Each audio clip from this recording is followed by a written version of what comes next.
Биылғы ұлы жеңістің 75 жылдығы қарсаңында қазақтың қаһарманда қайсар батыр үш қызы Әлия Молдағұлова, Мәншүк Мәметова, Хиуаз Доспанова туралы қысқаша мағлұматтармен таныса отырыңыздар.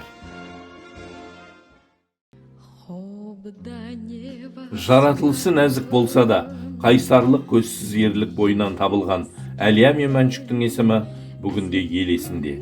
Әлия Молдағұлова 1925 жылдың 15 маусымында Ақтөбе облысы Қобда ауданында дүниеге келген. 1942 жылы өз еркімен майданға аттанып, мергендер мектебін үздік бітірді. Жас қазақ қызы алға ұмтылды, жауға қарсы оқ жаудыруға асықты. 1943 жылы снайперлер дайындау мектебін аяқтайды. Сол жылы арнайы атқыштар бригадасының снайпері болған. Ұрыс таласында жау әскерінің 78-ден астам сарбазы мен офицерінің көзін жойды. Батыр қыз 1944 жылы 14 қаңтарда Псков облысының Новосокольник ауданында қаза тапты. Сол жылы Әлияға Кеңес одағының батыры атағы берілді. Бейбіт болашақты орнату үшін тәуекелге бел буған батыр қыздардың қатарында Мәншүк Мәметова да бар.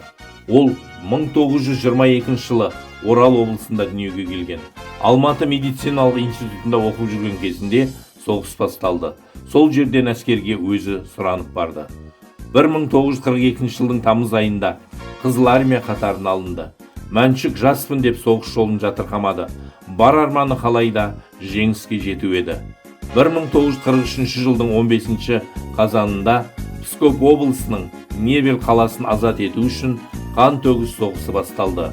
Сол күні Мәншүк пулеметімен дамылсыз оқ атып, ерен ерлік көрсетті. Жаудың Мәншүкке қарсы атқан оғы оның ажал оғы болып, өрімдей қыздың өмірін қиды. Кеңес одағының батыры атағын 1944 жылы алды. Хиуаз Доспанова 1922 жылдың мамыр айының 15 жұлдызында Атырау облысында дүниеге келген. Есімі елге танымал батыр қыз аспан төрінде жауды дәлдікпен атып, ешкімге дес бермеген. Мектепті алтын медальмен бітірген. Жау Хиуаз Доспанованың полк қыздарын түнгі мыстандар деп атаған. Хиуаз 300-ден астам маңызды тапсырмаға жіберіліп, барлығында да ерлік көрсеткен. Соғыстағы ерліктері үшін батыр қыз Қызыл жұлдыз, 2-ші дәрежелі отан соғысы орденімен және басқа да көптеген медальдарды иеленген.